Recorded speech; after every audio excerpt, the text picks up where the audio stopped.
Kwa baada ya upelelezi wa kina kufanyika, sehemu ya kichwa kilichokosekana katika kiwiliwili cha mwili wa James Rogers Temba kimepatikana huko eneo la Kitunda Kibeberu katika wilaya ya Ilala jijini Dar es Salaam.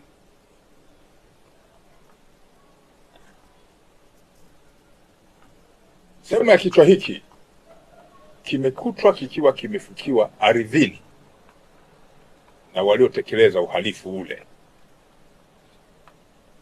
Jumla ya watuhumiwa 5 wanashikiliwa, akiwemo mtu mwingine ukiacha wale ambao niliwapa taarifa zake tarehe 3 mwezi wa 5 mwaka huu.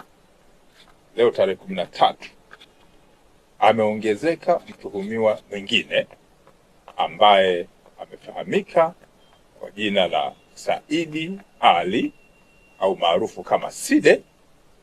Huyu ni Mzigua mwenye umri wa miaka 31 ambaye ni mganga wa kienyeji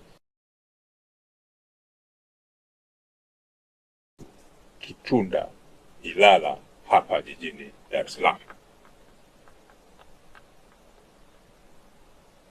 Taratibu za kisheria zinakamilishwa ili mamlaka zingine za kisheria ziweze kuendelea na hatua zingine za kisheria. Jeshi la Polisi Kanda Maalum ya Dar es Salaam linaendelea kuwashukuru kwa dhati wananchi na mamlaka zingine za kisheria za uchunguzi wa kisayansi.